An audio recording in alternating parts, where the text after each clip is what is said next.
Hello, good morning, जोहार। मैं पूनम और आप देख रहे हैं 24 झारखंड न्यूज। चलिए जानते हैं आज की 25 मुख्य बड़ी खबरों को। विधायक कल्पना मुर्मू सोरेन ने किया महिला हॉकी लीग का उद्घाटन। कहां खेल जगत में एक नया आयाम जुड़ेगा। झारखंड में पहली बार महिला हॉकी इंडिया लीग का आयोजन हो रहा है। मारंग गोम के जयपाल सिंह मुंडा एस्ट्रोटर्फ स्टेडियम रांची में रविवार को इसका उद्घाटन गांडेय विधायक कल्पना मुर्मू सोरेन ने किया। इस दौरान कल्पना मुर्मू सोरेन ने कहा कि आज की रात ऐतिहासिक होने वाली है। पहली बार हॉकी इंडिया लीग हमारे झारखंड रांची में हो रहा है। सोरेन ने कहा खेल जगत में एक नया आयाम के लिए अपना कदम बढ़ाने जा रहे हैं। मौके पर कल्पना सोरेन ने इस आयोजन के लिए हॉकी इंडिया फेडरेशन और झारखंड हॉकी का आभार जताया है। बता दें कि पहला मुकाबला दिल्ली एसजी पाइपर्स और ओडिशा वॉरियर्स के बीच खेला जाएगा। दर्शकों के लिए ये पूरी तरह से फ्री होगा। कोलकाता से दिल्ली जा रहा ट्रेलर पलटा। चौपारण के दनुआ में हुआ हादसा। चालक उपचालक घायल, मेडिकल कॉलेज रेफर। झारखंड के हजारीबाग जिले के चौपारण क्षेत्र में कोलकाता से दिल्ली की ओर जा रहा एक ट्रेलर दनुआ के पास अनियंत्रित होकर सड़क किनारे पलट गया। दुर्घटना की सूचना मिलते ही स्थानीय लोगों ने चौपारण थाने को सूचित किया। पुलिस और स्थानीय लोगों के संयुक्त प्रयास से पलटे हुए ट्रेलर में फंसे चालक और उपचालक को बाहर निकाला गया। घायल दोनों को पहले स्थानीय सरकारी अस्पताल ले जाया गया, जहां से डॉक्टरों ने उनकी गंभीर स्थिति को देखते हुए शेख भिखारी मेडिकल कॉलेज अस्पताल हजारीबाग रेफर कर दिया। पुलिस के अनुसार दुर्घटना के बावजूद चालक और उपचालक की जान बच गई है और दोनों खतरे से बाहर हैं। स्थानीय प्रशासन ने दुर्घटनाग्रस्त ट्रेलर को अपने कब्जे में ले लिया है और मामले की जांच कर रही है। दुर्घटना के कारणों का पता लगाया जा रहा है। रांची में सरेआम हुई गोलीबारी, पूरे इलाके में फैली सनसनी। राजधानी रांची के कोतवाली थाना क्षेत्र के हरमू नदी के पास स्थित शराब दुकान के पास आपसी विवाद में सरेआम फायरिंग की गई है। गनीमत रही कि फायरिंग में किसी को गोली नहीं लगी। मामले की जानकारी मिलने के बाद कोतवाली पुलिस मामले की जांच में जुटी हुई है। रविवार की देर शाम रांची के कोतवाली थाना क्षेत्र स्थित एक शराब दुकान के बाहर 3 राउंड फायरिंग की गई है। गनीमत रही कि गोली किसी को लगी नहीं। गोली चलने की सूचना मिलने के बाद कोतवाली और हटिया डीएसपी मौके पर पहुंचे और आसपास के लोगों से मामले की जानकारी ली। पुलिस के पूछताछ में आसपास के लोगों ने बताया कि शराब पी रहे कुछ लोग आपस में भिड़ गए, जिसके बाद बात बढ़ी और एक व्यक्ति ने पास में रखी बंदूक निकालकर गोली चला दी। गोली चलने के बाद शराब दुकान के बाहर अफरा तफरी मच गई। खुले हुए दुकान बंद हो गए। इस भगदड़ में गोली चलाने वाले भी मौके से फरार हो गए। मौके पर पहुंची पुलिस की टीम आसपास की दुकानों में लगे सीसीटीवी फुटेज खंगाल रही है। रांची के कोतवाली डीएसपी प्रकाश सोए ने बताया कि शराब दुकान के बाहर किसी मामले को लेकर कुछ आपराधिक तत्वों के बीच हुए विवाद में गोलीबारी की घटना की गई है। गोलीबारी में किसी को गोली नहीं लगी है। अपराधियों की पहचान के लिए सीसीटीवी फुटेज को खंगाला जा रहा है। मौके पर मौजूद स्थानीय लोगों ने बताया कि हरमू रोड स्थित शराब दुकान के बाहर देर रात तक शराबियों की भीड़ लगी रहती है, जिसमें कई आपराधिक तत्व भी शामिल रहते हैं। आए दिन यह लोग मारपीट किया करते हैं। पहले ही कार्यकाल में हजारीबाग शासन की शानदार उपलब्धि, सदन में उठाए कई मुद्दे, 100% रही उपस्थिति। हजारीबाग लोकसभा क्षेत्र के सांसद मनीष जायसवाल ने अपने पहले कार्यकाल में संसद के तीनों सत्रों में अद्वितीय प्रदर्शन कर मिसाल कायम की। 3 सत्रों के 54 दिनों की अवधि में 44 वर्किंग डेज पर उन्होंने अपनी 100% उपस्थिति दर्ज कराई। इस दौरान उन्होंने अपने संसदीय क्षेत्र के जनहित से जुड़े कुल 72 महत्वपूर्ण मुद्दे सदन में उठाए और 7 बार लोकसभा में बोलने का अवसर प्राप्त किया। सांसद मनीष जायसवाल को लोकसभा की 3 प्रमुख समितियों में सदस्यता मिली, जिनमें प्राक्कलन समिति, कोयला और खनन संबंधी सलाहकार समिति और उपभोक्ता मामले, खाद्य और सार्वजनिक वितरण संबंधी समिति शामिल है। हजारीबाग जिला मुख्यालय में स्थित सांसद सेवा कार्यालय के माध्यम से उन्होंने अपने संसदीय क्षेत्र में विकास कार्यों को गति दी। संसद में 100% उपस्थिति सुनिश्चित करने के साथ ही वे लगातार क्षेत्र का दौरा कर जनता की समस्याओं से रूबरू होते रहे और उनके समाधान के लिए हर संभव प्रयास किए। सांसद ने यह जानकारी रविवार को रामगढ़ के चैम्बर ऑफ कॉमर्स भवन सभागार में आयोजित एक विशेष प्रेस वार्ता में दी। पूर्व मंत्री सत्यानंद भोक्ता की बहू रश्मि प्रकाश बनी आरजेडी महिला की प्रदेश अध्यक्ष।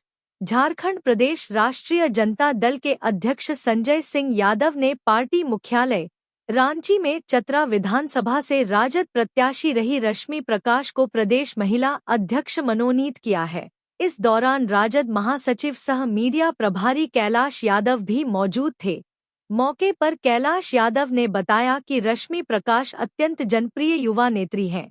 वह झारखंड के पूर्व मंत्री सत्यानंद भोक्ता की बहू भी हैं। रश्मि प्रकाश एक होनहार शिक्षित कर्मठ संघर्षशील एवं प्रखर वक्ता के रूप में जानी जाती हैं। इनके कुशल व प्रखर कार्यशैली से प्रभावित होकर राजद सुप्रीमो लालू प्रसाद यादव ने विगत विधानसभा चुनाव में इन्हें चतरा विधानसभा का प्रत्याशी बनाया था। लोजपा उम्मीदवार जनार्दन पासवान से काफी कम वोटों से वे पराजित हुईं। रश्मि प्रकाश के प्रदेश महिला अध्यक्ष बनने पर सभी ने उम्मीद की है कि नए सोच की महिला नेत्री रश्मि प्रकाश राज्य के 24 जिलों में धारदार संगठन बनाएंगी। आधी आबादी महिलाओं के हक और अधिकार के लिए अपनी राजनीतिक कार्यशैली से युवा वर्ग एवं महिलाओं को राजद की धर्मनिरपेक्ष विचारधारा, लालू यादव और तेजस्वी यादव के नीति सिद्धांत के प्रति प्रेरित करेंगी।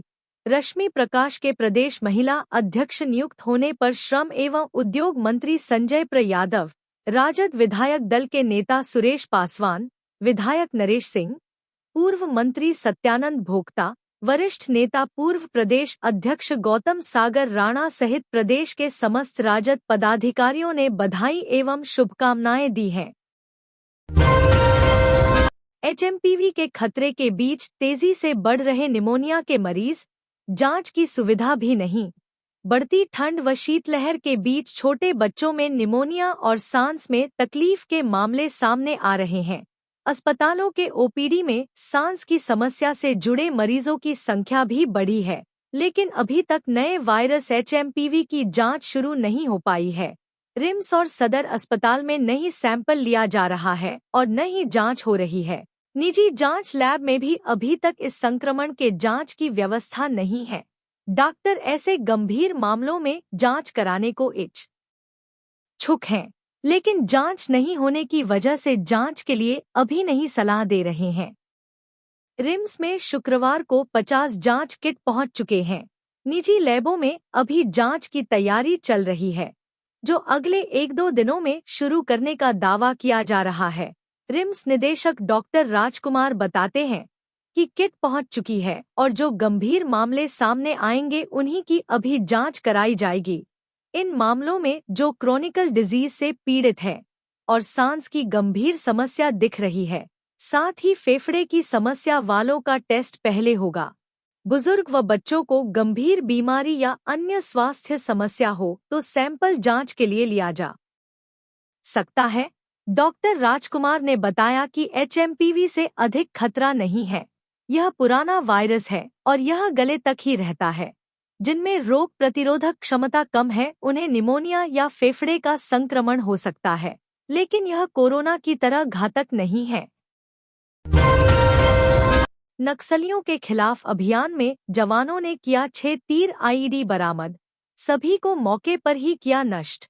पश्चिमी सिंहभूम जिले में नक्सलियों के खिलाफ चलाए जा रहे अभियान में पुलिस जवानों को एक बार फिर सफलता मिली है। रविवार को टोटो थाना अंतर्गत तुम्बाहा का और बगान गुलगुलदा के बीच जंगली पहाड़ी क्षेत्र में सुरक्षा बलों को नुकसान पहुंचाने के उद्देश्य से नक्सलियों द्वारा पूर्व में लगाए गए 6 तीर आईईडी को बरामद किया। बरामद तीर आईईडी को सुरक्षा के दृष्टिकोण से उसी स्थान पर बम निरोधक दस्ता के सहायता से नष्ट कर दिया गया। झारखंड पुलिस को प्रतिबंधित भाकपा माओवादी नक्सली संगठन के शीर्ष नेता मिसिर बेसरा, अनमोल, मोछू, अनल, असीम मंडल, अजय महतो, सागेन अंग्रिया और अश्विन अपने दस्ता सदस्यों के साथ कोल्हान क्षेत्र में विध्वंसक गतिविधि के लिए भ्रमणशील होने की सूचना मिली थी, जिसके आलोक में Chaibasa police, cobra 209 BN, 203 BN, Jharkhand jaguar और CRPF 60 BN, 197 BN, 174 BN, 193 BN, 134 BN, 26 BN की टीमों का एक संयुक्त अभियान दल गठित कर लगातार अभियान संचालित किया जा रहा है। झारखंड का सियासी पारा फिर हुआ गर्म। पूर्व नेता प्रतिपक्ष बोले, यहां तो शर्म भी शर्मिंदा है। धनबाद के कार्मेल स्कूल की घटना से झारखंड की सियासत एक बार फिर गर्म हो गई है। बीजेपी के प्रदेश अध्यक्ष बाबूलाल मरांडी और पूर्व नेता प्रतिपक्ष अमर बाउरी ने इसे लेकर राज्य सरकार पर हमला बोला है। दोनों नेताओं ने मुख्यमंत्री हेमंत सोरेन से दोषियों पर कड़ी कार्रवाई करने की मांग की है। अमर बाउरी ने तो यहां तक कह दिया कि झारखंड में तो शर्म भी शर्मिंदा है।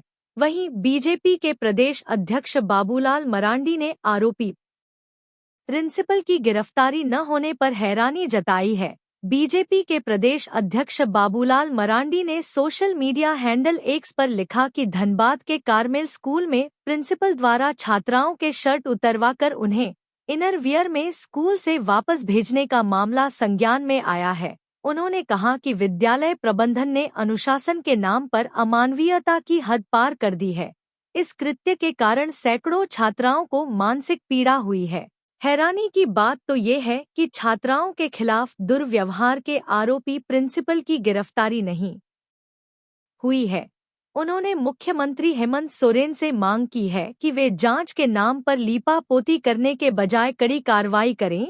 पूर्व नेता प्रतिपक्ष अमर बाउरी ने भी इस मुद्दे पर अपनी प्रतिक्रिया दी है। उन्होंने सोशल मीडिया हैंडल एक्स पर लिखा कि झारखंड में शर्म भी शर्मिंदा है। कार्मेल स्कूल डिगवाड़ी के प्रिंसिपल पर 10वीं क्लास की 100 छात्राओं के शर्ट खुलवाकर इनरवियर व ब्लेजर में घर भेजने का कृत्य शर्मनाक है। राज्य सरकार मामले में कठोर कार्रवाई करें। यह घटना अक्षम्य है। गौरतलब है कि कार्मेल स्कूल की छात्र राव ने आरोप लगाया है कि 9 जनवरी को उन लोगों को विद्यालय में पेंडे मनाने की वजह से उनके शर्ट उतरवा दिए। दरअसल छात्राओं का कहना है कि उन लोगों ने पेंडे मनाने के दौरान एक दूसरे के शर्ट पर शुभकामना संदेश लिख दिया था। धनबाद हिंसक झड़प मामले में पुलिस का सर्च ऑपरेशन जारी। 300 टन अवैध कोयला जब्त, बम और हथियार भी मिले। धनबाद जिला के खरखरी जंगल में 2 गुटों के बीच हुई हिंसक झड़प मामले में पुलिस का सर्च चौथे दिन भी जारी रहा। इस दौरान आशाकोठी नामक जगह से 300 टन अवैध कोयला जब्त कर लिया गया। साथ ही साथ एक मकान से बम और धारदार हथियार बरामद हुआ। इस मामले में पूछताछ के लिए एक महिला को हिरासत में भी लिया गया है। धनबाद के ग्रामीण एसपी कपिल चौधरी ने इस संबंध में बताया कि हिंसक झड़प मामले में जांच के लिए रविवार को भी सर्च ऑपरेशन चलाया गया है। इस दौरान भारी मात्रा में बम और हथियार बरामद किया गया है। एक महिला को हिरासत में भी लिया गया है। इस पूरे घटनाक्रम में अब तक सिर्फ 7 एफआईआर दर्ज किया जा चुका है। अगर अन्य साक्ष्य मिलता है या आपत्तिजनक सामग्री बरामद होती है तो फिर अलग से एफआईआर दर्ज किया जाएगा। ज्ञात हो कि कुछ दिन पहले ही हिलटॉप आउटसोर्सिंग कंपनी के चहारदीवारी निर्माण को लेकर 2 गुटों के बीच हिंसक झड़प हुई थी। इसमें कई लोग घायल हो गए। मामला शांत कराने पहुंचे बाघमारा एसडीपीओ पुरुषोत्तम कुमार भी गंभीर रूप से जख्मी हो गए थे। हालांकि इस मामले में लापरवाही बरतने के आरोप में एसएसपी एचपी जनार्दनन ने 3 थाना प्रभारी को निलंबित कर दिया है। जेएसएससी सीजीएल परीक्षा में बड़ा खुलासा। व्हाट्सएप चैट, फोटो और वीडियो रिकॉर्डिंग के जरिए सीआईडी को मिली 40 शिकायतें। झारखंड में आयोजित जेएसएससी सीजीएल परीक्षा में कथित गड़बड़ी के आरोपों की जांच कर रही सीआईडी को अब आम लोगों से मदद मिल रही है। सीआईडी ने विज्ञापन जारी कर लोगों से जानकारियां लेने की अपील की थी, जिसके बाद 40 से अधिक शिकायतें प्राप्त हुई। झारखंड के डीजीपी अनुराग गुप्ता ने बताया कि लोगों ने व्हाट्सएप चैट, फोटो और वीडियो रिकॉर्डिंग के रूप में एविडेंस भेजे हैं, जिनकी जांच जारी है। सीआईडी ने पेपर लीक के आरोपों की जांच को और पुख्ता बनाने के लिए आम जनता और अभ्यर्थियों से सबूत मांगे थे। डीजीपी ने बताया कि इन सबूतों को जांच का हिस्सा बनाया जाएगा। जेएसएससी की ओर से दर्ज एफआईआर में बताया गया है कि 21 और 22 सितंबर को आयोजित परीक्षा कदाचार और पेपर लीक से मुक्त थी, लेकिन इसके बाद फर्जी वीडियो और तस्वीरें वायरल की गई। पहली एफआईआर रातू थाने में दर्ज की गई थी, जबकि दूसरी एफआईआर सीआईडी में दर्ज की गई है। दोनों मामलों की जांच अब विशेष रूप से सीआईडी को सौंपी गई है। डीजीपी अनुराग गुप्ता के निर्देश पर सीआईडी डीआईजी संध्या रानी मेहता की अध्यक्षता में एसआईटी की संरचना की गई है। इस टीम में सीआईडी और रांची पुलिस के वरिष्ठ अधिकारी शामिल रहेंगे। एसआईटी द्वारा पेपर लीक के सभी शिकायतों की जांच की जाएगी। यह मामला हाईकोर्ट के आदेश के बाद दर्ज किया गया। याचिकाकर्ता प्रकाश सिंह की याचिका पर सुनवाई करते हुए मुख्य न्यायाधीश न्यायमूर्ति एमएस रामचंद्र राव और न्यायमूर्ति दीपक रोशन की खंडपीठ ने एफआईआर दर्ज करने का निर्देश दिया था। कोर्ट ने 22 जनवरी को इस मामले में सुनवाई निर्धारित की है। सीआईडी अब तक मिली शिकायतों की जांच कर रही है और साक्ष्य एकत्रित कर रही है। इस प्रक्रिया से परीक्षा में होने वाली गड़बड़ियों का खुलासा होने की संभावना है। स्प्लिंटर ग्रुप के खिलाफ रांची पुलिस की कार्रवाई। टीएसपीसी का एरिया कमांडर गिरफ्तार। राजधानी रांची में स्प्लिंटर ग्रुप के खिलाफ पुलिस की कार्रवाई तेज हो गई है। इस कड़ी में उग्रवादी संगठन टीएसपीसी के एरिया कमांडर सुनील मुंडा सहित 2 को गिरफ्तार किया गया है। सुनील मुंडा उर्फ भरत जी हाल के दिनों में रांची के ग्रामीण इलाके में आतंक का पर्याय बना हुआ था। गिरफ्तार उग्रवादियों के पास से कई हथियार भी बरामद किए गए हैं। रांची के बुढ़मू, खलारी, ठाकुरगांव और मैक्लुस्कीगंज थाना क्षेत्रों में काम करने वाले कारोबारियों के लिए दहशत का पर्याय बने टीएसपीसी के एरिया कमांडर भरत जी को रांची पुलिस ने गिरफ्तार कर लिया है। रांची के ग्रामीण एसपी सुमित अग्रवाल ने बताया कि भरत जी के साथ साथ पुलिस ने टीएसपीसी के जोनल कमांडर अरविंद के बॉडीगार्ड रूपेश को भी दबोचा है। दोनों की गिरफ्तारी रांची के बुढ़मू इलाके से की गई है। गिरफ्तार उग्रवादियों के पास से 3 देसी पिस्तौल, 6 कारतूस के साथ राउटर और मोबाइल भी जब्त किया गया है। रांची के रूरल एसपी सुमित अग्रवाल ने बताया टीएसपीसी के नाम पर हाल के दिनों में कारोबारियों को लगातार धमकी दी जा रही थी। उन सभी को कॉल कर रंगदारी मांगी जा रही थी। कुछ लोगों की साइट पर दहशत फैलाने के लिए फायरिंग भी की गई थी। यह मामला सामने आने के बाद उग्रवादियों को गिरफ्तार करने के लिए पुलिस लगातार प्रयास कर रही थी। राज्य के इन 6 अफसरों को मिला आईएएस में प्रमोशन। यूपीएससी ने दी स्वीकृति। झारखंड में गैर रासायनिक सेवा संवर्ग नॉन सिविल सर्विस काडरे के 6 अधिकारियों को भारतीय प्रशासनिक सेवा आईएएस में पदोन्नत किया जाएगा। Union public service commission UPSC ने इस सेवा के 21 अधिकारियों का इंटरव्यू लिया था, जिसमें से 6 अधिकारियों को आईएएस में प्रमोशन के लिए उपयुक्त पाया गया है। चुने गए अधिकारियों की सूची यूपीएससी ने अपनी अनुशंसा के साथ राज्य सरकार को भेजी थी, जिसे मुख्यमंत्री हेमंत सोरेन ने मंजूरी दे दी है। इन अधिकारियों में महिला एवं बाल विकास विभाग की कंचन सिंह, सीता पुष्पा और प्रीति रानी, ऊर्जा विभाग के मुख्य अभियंता विजय कुमार सिन्हा और श्रम एवं नियोजन विभाग के धनंजय कुमार सिंह एवं लाल राजेश प्रसाद शामिल हैं। मुख्यमंत्री की स्वीकृति के बाद राज्य के कार्मिक विभाग ने इस संबंध में जानकारी यूपीएससी और भारत सरकार के कार्मिक मंत्रालय को भेज दी है। भारत सरकार की अधिसूचना जारी होने के बाद इन अधिकारियों को आईएएस के रूप में नई पोस्टिंग दी जाएगी। इससे पहले दिसंबर में राज्य की प्रशासनिक सेवा संवर्ग के 7 अधिकारियों को यूपीएससी की अनुशंसा पर केंद्र सरकार द्वारा IAS में पदोन्नत किया गया था। इनमें सुधीर बारा, अनिल कुमार तिर्की, शैल प्रभा कुजूर, नीलम लता, संदीप कुमार, पशुपति नाथ मिश्रा और राजकुमार गुप्ता शामिल थे। ये सभी पदोन्नतियां वर्ष 2023 की रिक्तियों के आधार पर की गई थी। झारखंड में IAS के 224 स्वीकृत पद हैं, जिनमें से करीब 40 पद फिलहाल रिक्त हैं। इन रिक्तियों के कारण कई विभागों में अतिरिक्त प्रभार के तहत काम किया जा रहा है और कई IAS अधिकारियों को एक साथ कई जिम्मेदारियां निभानी पड़ रही हैं। राज्य के मुख्यमंत्री हेमंत सोरेन ने इन रिक्तियों को भरने के लिए प्रधानमंत्री को पत्र भी लिखा था। नेशनल तीरंदाजी प्रतियोगिता में खूंटी के झोंगो पाहन ने जीते 2 रजत, दिव्यांगता नहीं बनी बाधा।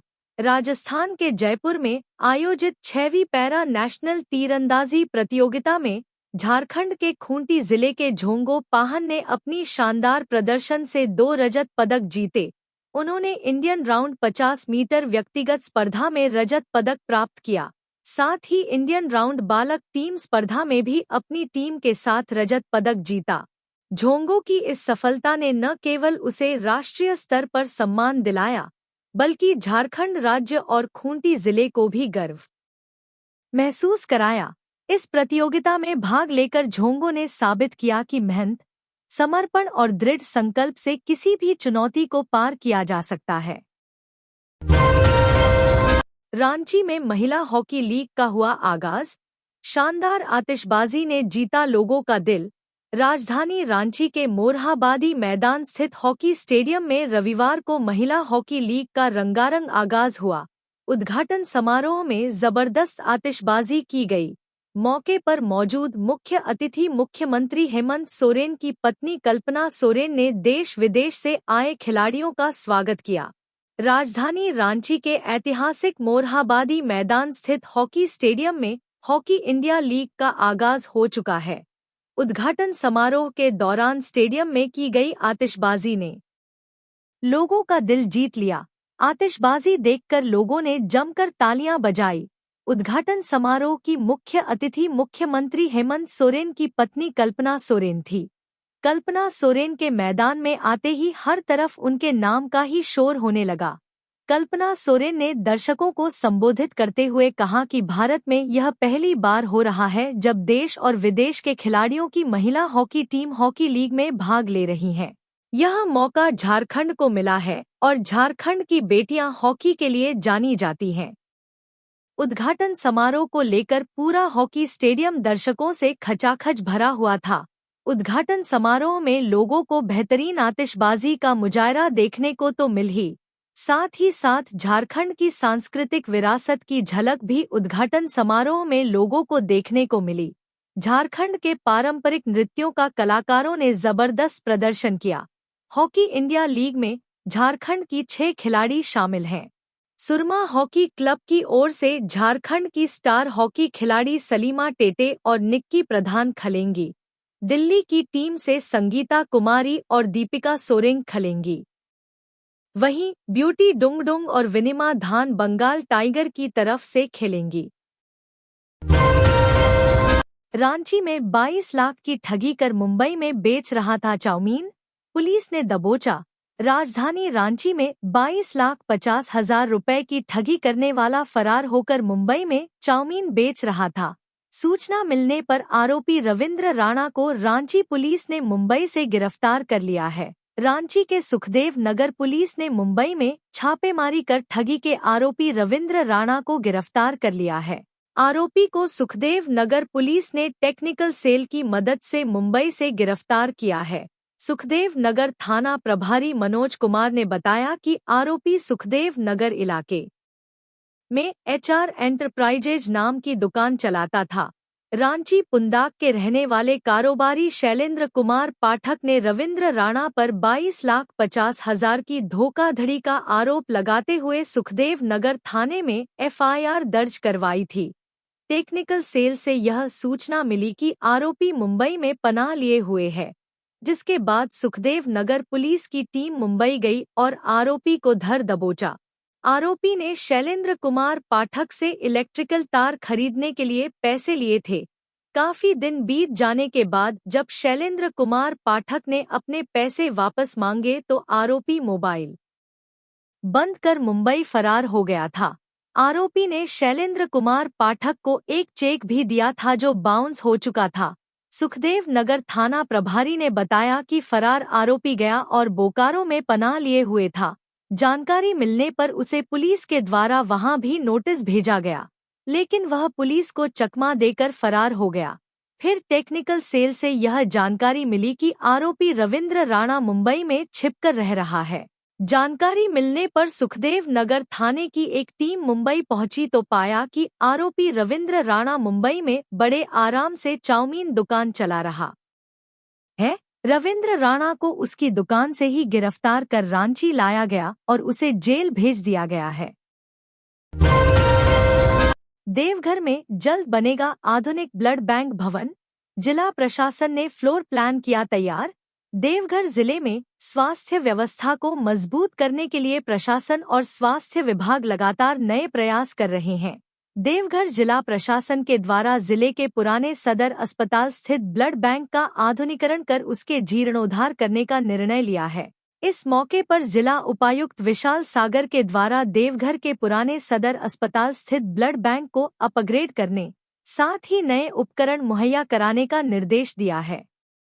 उपायुक्त विशाल सागर से निर्देश मिलने के बाद civil surgeon doctor Yugal Kishore प्रसाद ने बताया कि donor couch, blood storage fridge, domestic fridge, ELISA machine, binocular microscope, view box, vertical autoclave, electronic weight balance, blood bank shaker, water cooler, genset 30 kVA, inverter, battery, incubator, patient bed, civil work, electric wiring सहित सभी इंतजाम करने का निर्देश दे दिया गया है। इसके अलावा आम जनों की सुविधा के लिए TV lounge, waiting area, reception, मरीजों के बैठने के लिए जगह सहित अन्य सुविधा बहाल करने का निर्देश जारी किया गया है। 2400 बच्चे 3 राज्यों के शैक्षणिक भ्रमण पर जाएंगे। राष्ट्रीय आविष्कार अभियान के तहत राज्य के 2400 स्कूली बच्चे देश के 3 अलग अलग राज्यों के शैक्षणिक भ्रमण पर जाएंगे। इनमें खेल, ओलंपियाड, राज्य व राष्ट्रीय स्तर की प्रतियोगिता में बेहतर करने वाले विद्यार्थियों को प्राथमिकता दी गई है। सभी जिलों को 15 जनवरी तक बच्चों का नाम देने के लिए कहा गया है। राज्य के प्रत्येक जिले से 100 बच्चों का चयन किया जाएगा। राज्य के बच्चों को लेकर पहली ट्रेन 20 जनवरी को जसीडीह से रवाना होगी। बच्चे शैक्षणिक भ्रमण पर बनारस जाएंगे। बनारस जाने वालों में गिरिडीह, देवघर, गोड्डा, दुमका, साहिबगंज, पाकुड़, जामताड़ा और कोदरमा के बच्चे शामिल हैं। बच्चे 23 जनवरी को वापस लौटेंगे। दूसरी ट्रेन 25 जनवरी को टाटा रेलवे स्टेशन से पुरी के लिए रवाना होगी। इसमें सरायकेला खरसावां, रामगढ़, बोकारो, धनबाद, खूंटी, लोहरदगा, पूर्वी सिंहभूम व पश्चिमी सिंहभूम जिला के बच्चे शामिल हैं। ट्रेन 27 जनवरी को वापस टाटा लौटेगी। इसके बाद 30 जनवरी को ट्रेन रांची से कोलकाता के लिए रवाना होगी। इसमें रांची, चतरा, गुमला, हजारीबाग, लातेहार, पलामू, गढ़वा और सिमडेगा जिले के बच्चे शामिल हैं। ट्रेन रांची रेलवे स्टेशन से खुलेगी। ट्रेन 2 फरवरी को वापस रांची लौटेगी। प्रत्येक जिला से बच्चों के साथ 3-3 शिक्षक भी जाएंगे। झारखंड के मंदिर में चोरों ने उड़ाया था राजस्थान के जस्टिस का मोबाइल, पकड़ा गया गिरोह। झारखंड के दुमका स्थित प्रसिद्ध बासुकीनाथ मंदिर में इस साल 1 जनवरी को पूजा के दौरान राजस्थान हाई कोर्ट के एक न्यायाधीश का मोबाइल फोन चोरी हो गया था। पुलिस ने इस मामले का खुलासा करते हुए मोबाइल चोरों के एक इंटरस्टेट गैंग का खुलासा किया है। पुलिस ने बताया कि बिहार, पश्चिम बंगाल और बांग्लादेश के बॉर्डर इलाके में छापेमारी कर गैंग के 4 सदस्यों को गिरफ्तार किया गया है। उनके पास से न्यायाधीश के मोबाइल फोन के अलावा चोरी के कुल 8 मोबाइल बरामद किए गए हैं। जरमुंडी थाना प्रभारी श्यामानंद मंडल ने बताया कि 1 जनवरी 2025 को बासुकीनाथ धाम मंदिर में भीड़ भाड़ का फायदा उठाकर चोरों ने राजस्थान के जस्टिस सहित कई श्रद्धालुओं का मोबाइल चुरा लिया था। इस संबंध में जरमुंडी थाने में एफआईआर दर्ज की गई थी। पुलिस के वरिष्ठ अधिकारियों के निर्देश पर इस मामले की जांच के लिए स्पेशल टीम गठित की गई थी। इस टीम ने टेक्निकल साक्ष्यों के आधार पर साहिबगंज जिले के 3 पहाड़ थाना क्षेत्र के बाबूपुर गांव से 2 लोगों को गिरफ्तार किया। इसके बाद उनकी निशानदेही पर बिहार, पश्चिम बंगाल एवं बांग्लादेश बॉर्डर से 2 अन्य को पकड़ा गया। चोरी गए मोबाइल भी उनके पास से बरामद किए गए हैं। तो ये थी आज की झारखंड की टॉप बड़ी खबरें। इसी तरह झारखंड की हर छोटी से बड़ी खबर देखने के लिए आप हमारे चैनल 24 झारखंड न्यूज़ को सब्सक्राइब कर लें। तो हमें दीजिए इजाज़त, फिर मिलते हैं अगले न्यूज़ में।